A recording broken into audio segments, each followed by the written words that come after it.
नमस्कार, आर्य न्यूज देख रहे हैं आप। मैं हूं आपके साथ पल्लवी सिंह। रुक करेंगे इस वक्त की बड़ी खबरों की ओर। शुरुआत करते हैं बहुजन समाज पार्टी से। दरअसल बहुजन समाज पार्टी के अध्यक्ष मायावती ने एक बड़ा खुलासा किया है। उन्होंने उपराष्ट्रपति चुनाव के लिए एनडीए उम्मीदवार जगदीप धनखड़ को समर्थन देने का ऐलान कर दिया। अब उन्होंने अपनी पार्टी के समर्थन की घोषणा ये बुधवार की सुबह ही की, जहां मायावती ने ट्वीट करते हुए लिखा है कि सर्वविदित है कि देश के सर्वोच्च राष्ट्रपति पद के लिए चुनाव में सत्ता और विपक्ष के बीच आम सहमति न बनने की वजह से ही इसके लिए फिर से अंतः चुनाव होता हुआ है और अब ठीक वही स्थिति बनने के कारण उपराष्ट्रपति पद के लिए भी 6 अगस्त को चुनाव होने जा रहा है।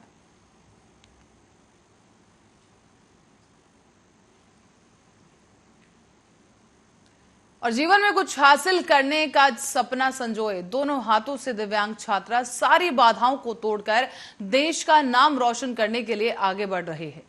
तो वहीं दूसरी तरफ गरीबी भी एक बड़ी बाधा है। दरअसल आपको बता दें कि दोनों हाथों से दिव्यांग ये छात्रा अपने पैरों से नई इबारत लिख रही है और पैरों से लिखकर इंटर पास कर बीए की पढ़ाई कर रही है। ये छात्रा दिव्यांग छात्रा का नाम दीपिका है और दीपिका अपना सारा काम अपने पैरों से ही करती है। छात्रा ने सरकार से सहयोग की अब मांग की है। छात्रा दीपिका बताती है कि वो दोनों हाथों से दिव्यांग है और अपने पैरों से लिखकर हाई स्कूल और इंटर पास किया है और अब अपने पैरों से ही वो सारा काम करती है। छात्रा पढ़ लिख कर अपने पैरों पर खड़ा होना चाहती है और साथ ही साथ अपने देश का भी नाम रोशन करना चाहती है। पर छात्रा का कहना है कि आर्थिक तंगी के कारण बच्चे की पढ़ाई का पूरा खर्च पिता उठाते हैं, लेकिन वो खर्च पूरा नहीं पड़ पाता और इसीलिए शासन प्रशासन द्वारा आज तक किसी योजनाओं का लाभ इस परिवार को नहीं मिल सका है। पीड़िता का आरोप है और पीड़िता की अब मांग है कि सरकार से हम चाहते हैं कि उनकी अच्छी पढ़ाई के लिए उनकी मदद की जाए। सरकार से यही दरख्वास्त है कि इस बच्ची की और इस छात्रा की पढ़ाई में मदद की जाए। हमें ना जिला प्रशासन से और ना शासन से किसी भी तरह का जो लाभ नहीं मिला हमारी बेटी को। मैंने अपने आप बच्चे को पढ़ाया है शुरू से लेकर आज तक। जो भी फीस हुई मैंने स्वयं उसके दिया है। आर्थिक समस्या है, कृषि करता हूँ, कोई मैंने जो है रोजगार नहीं हमारे पास, ना पैसा का कोई स्रोत है। अपने आप मजदूरी मतलब बेच के मतलब पढ़ाई टीचिंग वाला काम करके अपने पढ़ाया है और किसी भी तरह का योजना का लाभ नहीं मिला आज तक। दिव्यांग है, दोनों हाथ से दिव्यांग है, दिव्यांग पेंशन या और कोई योजना का लाभ इसको जो मिल रहा हो? जी अभी तक नहीं मिला है, लेकिन फार्म डाले हैं, अभी आया नहीं पेंशन किसी भी तरह का। उसमें कुछ प्रॉब्लम है, अभी आया नहीं। कितने दिन पहले डाले थे? 1 साल हो गए। 1 साल से अभी तक नहीं मिला? जी नहीं सर, अभी नहीं मिला। सर मैं अपने पैरों से ही लिखती हूँ, पढ़ती हूँ। हाई स्कूल इंटर मैंने अपने पैरों से लिखकर पास किया है और पैरों से ही सब कुछ करती हूँ, सारा काम कर लेती हूँ और पैर से ही लिखती हूँ, पढ़ती हूँ, सब काम करती हूँ पैरों से। पढ़ाई करके आगे आप क्या बनना चाहती हैं? सर मैं पढ़ लिख कर अपने पैरों पर खड़ी होना चाहती हूँ और अपने देश का नाम ऊंचा करना चाहती हूँ और कुछ बनकर दिखाना चाहती हूँ। अच्छे विद्यालय में पढ़ने के लिए, अच्छी शिक्षा पाने के लिए आपको अभी किस तरह की चुनौती सामने आ रही है? सर मुझे पैसों की बहुत प्रॉब्लम है सर, और मेरे पापा मेरे लिए करते हैं सब कुछ वही, और सरकार से कोई सुविधा नहीं मिली हुई है और वही मुझे पढ़ाते लिखाते हैं। आप दिव्यांग हैं, ऐसे में पेंशन हुआ, पढ़ाई के दौरान स्कॉलरशिप हुआ या फीस में छूट हुआ, इन सब योजनाओं का लाभ आपको मिल रहा है? जी नहीं सर, मैं अपने पैरों से ही लिखती हूँ, पढ़ती हूँ। हाई स्कूल इंटर मैंने अपने पैरों से लिखकर। ताजनगरी आगरा के थाना खैरागढ़ क्षेत्र में गांव विसेरा में उस समय भगदड़ मच गई जब ग्रामीणों पर अंधाधुंध फायरिंग कर दी गई। बता दें आपको कि गोलियां चली हैं लगातार और आवाज सुनकर कई लोगों ने अपने घरों के दरवाजे भी बंद कर लिए। चौकी इंचार्ज अकोला की बड़ी लापरवाही के कारण इन तमाम ग्रामीणों की जान पर बनाई है। दरअसल गांव की सरकारी जमीन पर कब्जा कर रहे दबंग लोगों की शिकायत करना 2 दर्जन से अधिक गांव के लोगों को भारी पड़ गया है। आपको बता दें कि आज गांव के लगभग 2 दर्जन लोग डीएम आगरा और थाना कगारौल से ग्राम सभा की जमीन पर दबंगों द्वारा कब्जा किए जाने की शिकायत करके वापस लौट रहे थे, लेकिन इसी दौरान इन तमाम ग्रामीणों पर दबंगों ने ताबड़तोड़ फायरिंग कर दी। इसी कारण अब सीओ खैरागढ़ का यह कहना है कि 2 लोगों को मामूली चोटें आई हैं। 2 लोग मामूली रूप से जख्मी हुए हैं और उन्हें उपचार के लिए जिला चिकित्सालय भेज दिया गया है। लेकिन गांव में पुलिस फोर्स को फिलहाल तैनात किया गया है और अभी कोई तहरीर नहीं आई है। तहरीर आते ही मुकदमा पंजीकृत कर आगे की कार्रवाई की जाएगी। थाना नहीं, आज हम डीएम साहब के पास 2 ट्रैक्टर भर के महिला और जेंट्स लेके डीएम साहब के पास गए थे। किस मामले को लेकर? जमीन का मैटर है। ग्राम समाज 545 की जमीन है। ग्राम समाज में अन्य लोगों के घूरे डरते हैं, कंडे ठंडे सब पूरा कचरा उस पर डरता था। अन्य लोग कम से कम 50 लोग थे हमारे साथ आज, महिला भी जेंट्स भी सब थे। 2 ट्रैक्टर थे। वहाँ से डीएम साहब के यहाँ हमने लेटर पेपर दिया गया उनको। उनके बाद देने के बाद हम घर जा रहे थे। अच्छा, घर के लिए जा रहे थे, हमको सूचना फोन पर मिली बांध के यहाँ गुंडा लोग आ चुके हैं। और आप तो हमने फिर देखा। गुंडे किसने बुलाए थे? जया जया कौन है?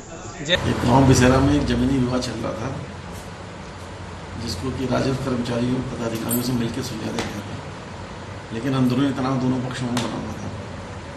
इसी जमीनी विवाद को लेकर आज शायद करीब 7 बजे दोनों पक्षों में झगड़ा हुआ और दोनों पक्ष एक दूसरे पर फायरिंग का आरोप लगाया। इस फायरिंग में 3 लोग मामूली रूप से घायल हुए हैं।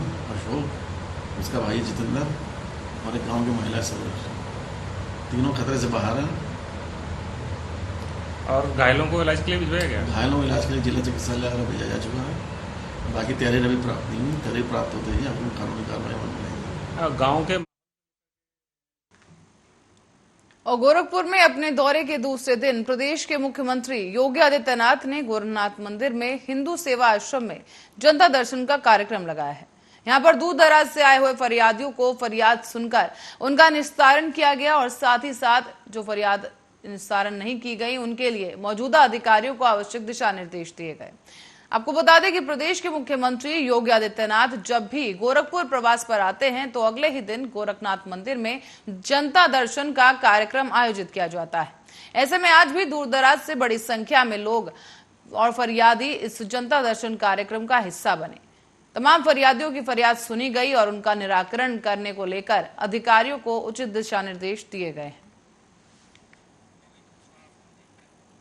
और इसी खबर पर ज्यादा जानकारी के लिए गोविंद कुशवाहा हमारे संवाददाता हमारे साथ जुड़ चुके हैं, उन्हीं से जानेंगे। गोविंद, आपसे जानना चाहेंगे कि इस जनता दर्शन कार्यक्रम के दौरान क्या पता लग पाया कि कितनी समस्याओं का निराकरण हो पाया है? देखिए, बात करें जनता दर्शन की, जब भी मुख्यमंत्री अपने प्रवास पे गोरखपुर आते हैं, गोरखनाथ मंदिर प्रवास करते हैं, अगले दिन जनता दर्शन होता है।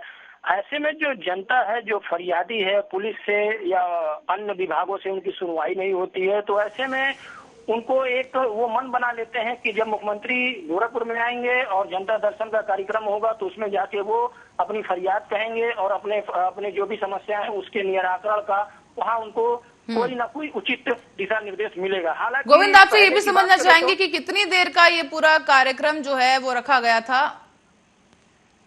देखिए, गोरखनाथ मंदिर के हिंदू सेवा आश्रम में यह कार्यक्रम लगभग आधे घंटे तक चला। सैकड़ों की संख्या में यहाँ फरियादी आए हुए थे, जिनका प्रार्थना पत्र खुद मुख्यमंत्री योगी आदित्यनाथ ने लिया और अधिकारियों को सख्त निर्देश दिए कि पूरे मामले पे जांच कर उचित कार्रवाई की जाए, कहीं भी कोई कोताही ना की जाए, नहीं तो उनके खिलाफ कार्रवाई होगी। अभी देखा जाता है कि कितने अधिकारियों को इसको लेकर यहाँ से गोरखपुर से ट्रांसफर भी कर दिया गया, क्योंकि जनता दर्शन में पिछले बार का जो फरियादी थे उनकी संख्या में काफी इजाफा हो गया था। 800 से लेकर 1000 की संख्या में वहाँ फरियादी आते थे। हालांकि इस बार ये संख्या कुछ कम हुई है, जो फरियादी हैं इनकी संख्या में कुछ कमी आई है। ऐसे में अंदाजा लगाया जा सकता है कहीं ना कहीं। तो गोविंद, क्या लगता है क्या कारण रहा कि लोगों की संख्या में कमी आई? क्या कोई लोगों की सीमा तय की गई थी कि सिर्फ इतने ही लोग आ पाएंगे या फिर खुद से कुछ लोग नहीं आए हैं? जी, पहले जो जनता दर्शन में जो फरियादी आते थे उनके फरियाद को अधिकारियों को फिर उसके निराकरण का निर्देश दिया जाता था, लेकिन कहीं ना कहीं वहां मौजूद पुलिस अधिकारी उसमें कोताही करते थे। इसके बाद एडीजी ने खुद, गोरखपुर के एडीजी अतुल कुमार ने खुद मोर्चा संभाला और जनता दर्शन में जो भी फरियाद आते हैं, जो भी प्रार्थना पत्र आते हैं, उनपे प्रार्थना पत्र में तत्काल कार्रवाई करने के लिए टीमें भी बना दी गई हैं और एक विवेचक, और चाहे वो सिपाही हो चाहे बीट पुलिस हो, उसको उस फरियाद को सौंप कर 1 हफ्ते के अंदर पूरे निराकरण का निर्देश दिया गया है। तो ऐसे में उनकी जो समस्याएं उनका निराकरण भी बखूबी हो रहा है। तो ऐसे में सहज अंदाजा लगाया सकता है कि जो फरियादी हैं उनकी संख्या में कुछ कमी आई है। जी तो गोविंद, क्या कुछ समस्याएं ऐसी भी थी जिनका मौके पर ही निस्तारण किया गया हो? क्या कुछ लोग वहां पर संतुष्ट नजर आए हैं? देखिए, जनता दरअसल में गोरखपुर ही नहीं, गोरखपुर के आसपास के जनपदों से भी गोरखपुर में फरियादी आते हैं और उनके जो समस्याएं उनके निराकरण का कई बार तत्काल भी वहां निराकरण देखने को मिला है। यहाँ ज्यादातर समस्याएं भूमि विवाद से आई थी और ये जो घरेलू पारिवारिक विवाद है, इससे ज्यादा समस्याएं आई थी। तो ऐसे जो समस्याएं हैं उनके निराकरण में थोड़ा समय लगता है, इसलिए कोई भी ऐसी समस्या नहीं थी जिसका तत्काल निराकरण हुआ हो। जी गोविंद, आपसे ये जानना चाहेंगे कि सीएम योगी आदित्यनाथ का आने वाला दिन अब कैसा रहने वाला है? क्या कुछ किसी और कार्यक्रम में भी वो पहुंचेंगे क्या? ये बात करें गोरखपुर में, वो दूसरे दिन उनका दौरे का दूसरा दिन है। आज वो दोपहर में MMUT में आयोजित रोजगार मेले में शामिल होंगे। वहां से निकलकर वो बाबा गंभीरनाथ प्रेक्षागृह में जाएंगे। नगर निगम के 125 करोड़ के विकास कार्यों का आज वो लोकार्पण और शिलान्यास करेंगे। जी गोविंद, बहुत बहुत धन्यवाद आपका इस तमाम जानकारी के लिए। दर्शकों को बता दें कि अब देख सकते हैं कि सीएम योगी आदित्यनाथ खुद लोगों से उनका शिकायती पत्र ले रहे हैं और जो भी उनकी समस्याएं हैं उसके निराकरण को लेकर आश्वासन दिया गया है। साथ ही साथ इन तमाम फरियादियों के सामने ही अधिकारियों को ये पत्र पहुंचाए गए हैं और उनसे तत्काल ही इन समस्याओं के निराकरण के लिए आदेशित किया गया।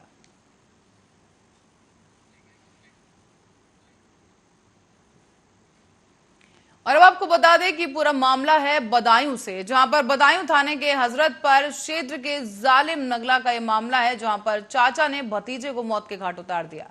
परिजनों के मुताबिक खेत की मेड़ को लेकर यह विवाद चल रहा था और इसी विवाद को लेकर यह विवाद तब बढ़ गया जब चाचा शिवनंदन ने लाठी डंडों से पीट कर मृतक रामकुमार पर प्रहार कर दिया, जिससे रामकुमार की मौके पर ही मौत हो गई। तो वहीं आपको ये भी बता दें कि उधर सूचना पाकर मौके पर पुलिस पहुंची है। परिजनों ने बताया है कि शिवनंदन के साथ साथ उनके भाई भी और घर की औरतें भी इस हमले में शामिल थी। जब शिवनंदन ने रामकुमार को मौत के घाट उतार दिया तब वो घबराकर फरार हो गया है। इसके बाद से शिवनंदन ने बुजुर्गों का सहारा लेकर अस्पताल पहुंचा और उन्होंने बुजुर्ग को अस्पताल में भर्ती करा दिया गया है। आपको ये भी बता दें कि क्रॉस केस बन सके, उधर पुलिस ने आरोपी शिवनंदन को अस्पताल से ही गिरफ्तार कर लिया। सूचना मिलते ही पुलिस मौके पर पहुंची और आला अधिकारी भी मौके पर मौजूद रहे और पुलिस अब इस पूरे मामले की जांच में जुट गई है। जैसे भाई साहब हम मेड़ पे अपने गए थे खेत में हम, तो वो लोग हमें लकड़ी गाड़ी थी, तो लकड़ी के हमारी उखाड़ फेंक रहे थे, तो हमने उनको मना किया उखाड़ने को। उनको पहले ही से मारने का प्लान था, तो उन्होंने ऐसे हमारे भाई को हमको मारा और हमारे भाई को उन्होंने एकदम 2 आदमी ने पकड़ के, एक आदमी उनकी लाठी सिर में मारता रहा और उन्होंने मौके पर ही वहाँ पर मार डाला उसे। जो आपसे झगड़ा हुआ, जिन्होंने मारा है, कौन कौन है, वो कौन लोग हैं? वो शिवनंदन है और सेवक राम और सतीश। तो आपके भाई की क्या स्थिति है इस समय? वो मृत्यु। और अब बढ़ते अगली खबर की ओर। खबर हरदोई से है, जहां पर अपने बच्चों का सरकारी स्कूल में एडमिशन करवाने के लिए एक दलित परिवार दर-दर भटकने को मजबूर है। कसूर सिर्फ इतना है कि ये माँ बाप अपने बच्चों को अच्छी शिक्षा दिलाना चाहते हैं, पर इन्हें ये कहकर स्कूल से बाहर निकाल दिया जाता है कि ये इस स्कूल में पढ़ने का हक नहीं रखते। आपको बता दें कि बच्चों के अभिभावकों ने स्कूल के प्रधान अध्यापक पर दलित समाज से होने की वजह से एडमिशन न करने का गंभीर आरोप लगाया है। साथ ही साथ बीएसए कार्यालय के भी ये परिवार चक्कर काट रहा है, लेकिन अब तक कोई खास कार्रवाई नहीं की गई। पीड़ित ने बताया है कि वो एक गरीब परिवार से है, उनके पति मजदूरी करके कमाते हैं और कोरोना के समय बच्चों का नाम स्कूल से कटवा दिया गया था, लेकिन अब स्कूल दोबारा खुलने के बाद ये परिवार अपनी बेटी और बेटे को अच्छी शिक्षा देकर कुछ बनाने के लिए सरकारी स्कूल में पढ़ाना चाहते हैं। इसी को लेकर कोड़ी पशदेवरा प्राथमिक विद्यालय में एडमिशन को लेकर 2 महीने से ये महिला दौड़ रही है, लेकिन बच्चों का एडमिशन नहीं हो पा रहा। सर, हम भरकनी ब्लॉक से आए हुए हैं। गांव चटिया कुमड़ी स्कूल है सर। हम दौड़ के 2 महीने से जाते हैं, बच्चों को एडमिशन कराने के लिए। मास्टर एडमिशन नहीं करता और गालियां देता, बच्चा बजा देता, तो बोलता है हम नहीं बच्चे तुम्हारे पढ़ाएंगे। तो हमने कहा क्यों सर, क्यों नहीं पढ़ाएंगे, तुम दलित हो इसीलिए नहीं पढ़ाते हैं। तो हमने कहा सर हमारे इतने पढ़ाने की शौक है तो जाके प्राइवेट पढ़ा लीजिए। तो हमने सर का पर कहा हमने कि हम सर गरीब आदमी हैं, हम तो सरकारी में पढ़ाना चाहते हैं, कुछ इनको बनाना चाहते हैं। मेरे हस्बैंड हैं वो हमेशा मजदूरी करते हैं, मजदूरी करके हम लोग अपना पेट चलाते हैं, इसीलिए। बूढ़ी पसबेवरा गांव का जो है क्या मामला है और क्या कार्रवाई की गई इसमें? मेरे संज्ञान में अभी आया है कि एक बच्चे का एडमिशन के लिए नहीं ले रहे थे मास्टर। खंड शिक्षा अधिकारी से बात हुई, उन्होंने कहा कल एडमिशन करा देंगे और इसमें जो भी अगर दोषी होता है उसके खिलाफ कठोर कार्रवाई की जाएगी। बूढ़ी पसबेवरा गांव का जो है क्या मामला? और 40 फीट की महज छोटी सी दूरी को तय करने के लिए आज भी इस गांव के लोगों को जिंदगी और मौत के दरमियान डगमगाते हुए कदमों के साथ चलकर जाना होता है। कानपुर देहात का यह मामला है, जहां तहसील सिकंदरा के सदना गांव में ग्रामीण जिंदगी और मौत के बीच बने इस नदी पर स्थायी पुल को पार कर रहे हैं। इसी स्थायी पुल की वजह से इन्हें ये जो सफर है वो तय कर पाते हैं। और आपको बता दें कि तस्वीरें जो हैं बेहद ही डरावनी हैं। आप देख सकते हैं कि यहाँ पर किस तरीके से जो ग्रामीण हैं इस पुल को पार कर रहे हैं, जो कि अभी पूरी तरह से निर्मित भी नहीं है और अस्थायी तौर पर यह पुल बना हुआ है यहाँ पर, जिसे चलकर इस पर ग्रामीण अपना सफर तय कर रहे हैं। और आपको बता दें कि ये जो तस्वीरें हैं वो देखकर जहन में मौत का खौफ दिखाई दे रहा है। लेकिन सोचिए, इस तस्वीर में दिख रहे ये लोग रोज इसी तरह से जिंदगी और मौत के बीच आंख मिचोली खेल रहे हैं। दरअसल कानपुर देहात के सिकंदरा तहसील क्षेत्र में बसे गांव सदना और नेफलापुर के बीच बहने वाली सेंगर नदी इन दिनों इन दोनों ही गांव को बांट रही है और दोनों ही गांव के हजारों लोग इस गांव से दूसरे गांव जाने के लिए लगभग 50 सालों से नाव के सहारे इस नहर को पार कर रहे हैं और सफर तय किया करते हैं। लेकिन सरकार के साथ साथ अधिकारियों से भी पुल की गुहार लगाई गई। ग्रामीणों की गुजारिश पर कोई भी कार्रवाई नहीं की गई है। हालांकि जनपद में प्रदेश सरकार के मंत्री की सिफारिश पर एक पुल बनाने की कवायद जरूर शुरू की गई थी, लेकिन अभी इस पुल को बनने के लिए एक लंबा अरसा लग सकता है। इसी के चलते यहाँ के रहने वाले ग्रामीणों ने इस नदी को पार करने के लिए यही विकल्प का रास्ता चुना है, जहां पर इसी पुल को पार करते हुए ये लोग नजर आ रहे हैं और जान जोखिम में डालकर इन तमाम ग्रामीणों को पुल पार करना पड़ रहा है।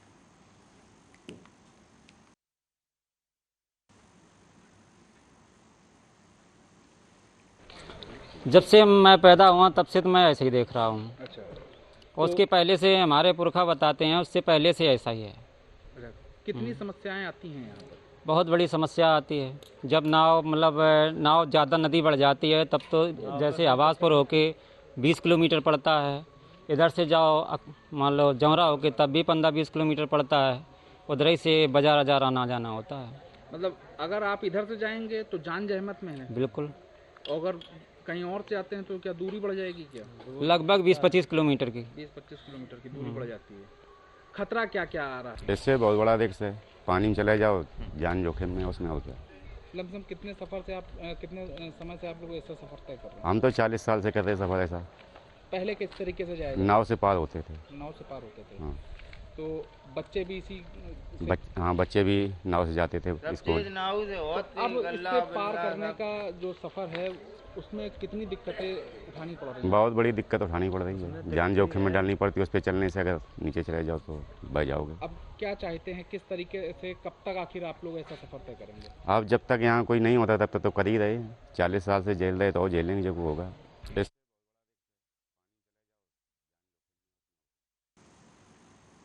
और अब खबर कानपुर देहात से है, जहां स्वास्थ्य सेवाएं काफी चरमरा गई हैं और इसी के चलते मरीजों और उनके तीमारदारों को खासा मुश्किलों का सामना करना पड़ रहा है। ताजा मामला सामने आया है रसूलाबाद सामुदायिक स्वास्थ्य केंद्र का, जहां अस्पताल की सीढ़ियों पर पड़ी घायल महिला का वीडियो वायरल हो रहा है। बताया जा रहा है कि अस्पताल में बेड नहीं मिलने पर यह महिला जमीन पर पड़ी दर्द से करराती रही। महिला घायल बताई जा रही है और इसे कोई इलाज नहीं मिला है। मारपीट के मामले में इलाज कराने के लिए सीएचसी रसूलाबाद पहुंची थी घायल महिला, पर यहां पर अस्पताल स्टाफ का रवैया देखकर और अस्पताल की अव्यवस्थाओं के चलते ये महिला सीढ़ियों पर पड़ी रही। आरोप यह भी है कि स्वास्थ्य कर्मियों की लापरवाही के चलते इस महिला को अस्पताल में बेड नहीं मिला है।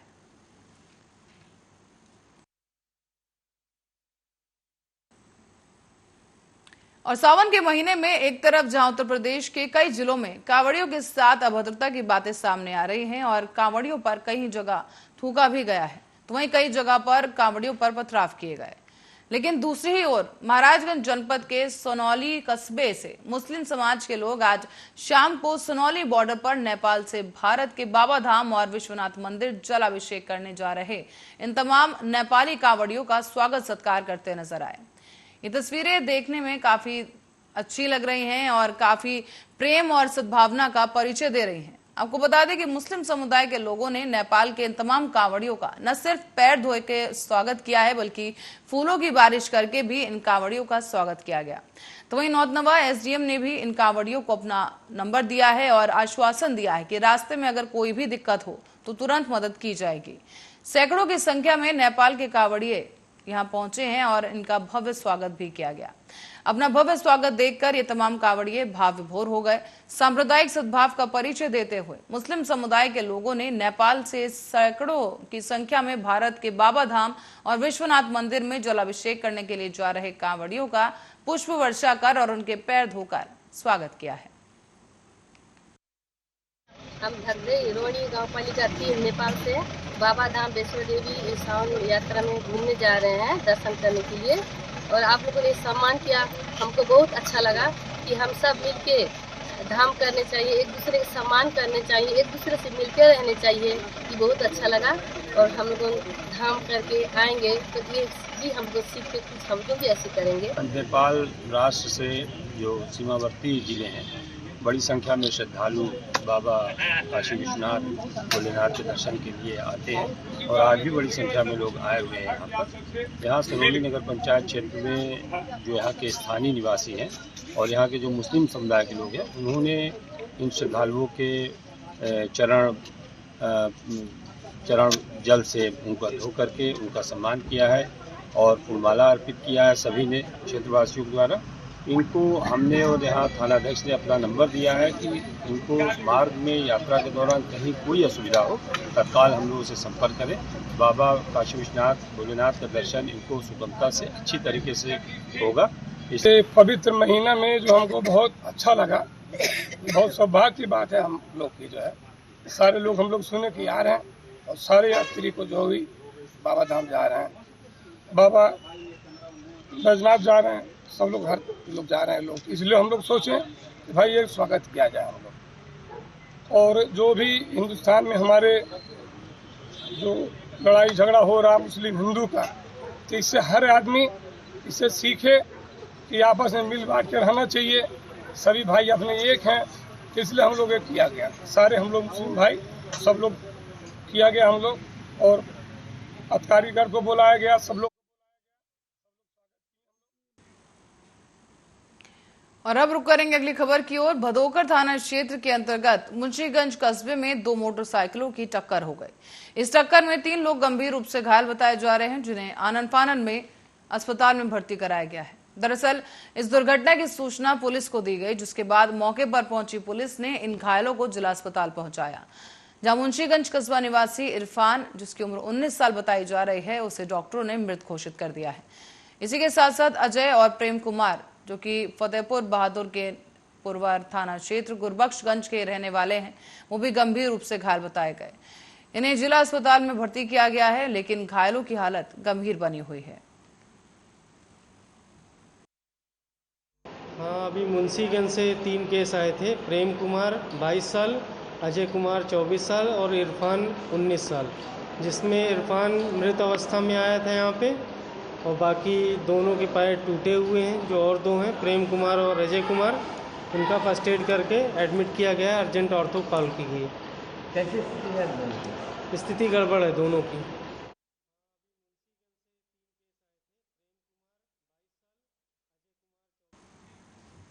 और इसी बीच रुक करेंगे एक बड़ी खबर की ओर। इस खबर से आपको रूबरू करा दें, जहां उद्धव ठाकरे आज एक अहम बैठक करने जा रहे हैं। बड़ी खबर इस वक्त की आपको बता रहे हैं, जहां पर शिवसेना प्रवक्ताओं के साथ उद्धव ठाकरे एक अहम बैठक करने जा रहे हैं। आपको बताते चले, महाराष्ट्र के पूर्व सीएम उद्धव ठाकरे अहम बैठक करेंगे, जहां पर दोपहर 1 बजे मातोश्री में ये बैठक की जाएगी। उद्धव ठाकरे आज दोपहर 1 बजे मातोश्री में शिवसेना प्रवक्ताओं के साथ ये बैठक करने जा रहे हैं। बताया जा रहा है कि प्रमुख प्रवक्ता संजय राउत की गिरफ्तारी के बाद पार्टी की भूमिका मीडिया में कैसे रखनी है और इस पर इस बैठक में चर्चा की जाएगी। बताते चले कि परिवर्तन निदेशालय ईडी ने मुंबई में पात्रा चाल घोटाले के मामले में 31 जुलाई को शिवसेना सांसद संजय राउत को गिरफ्तार कर लिया है और उसके बाद आज की ये बैठक काफी अहम मानी जा रही है। उद्धव ठाकरे मातोश्री में ही ये बैठक करेंगे, जहां पर तमाम शिवसेना प्रवक्ताओं के साथ अहम चर्चा की जाएगी।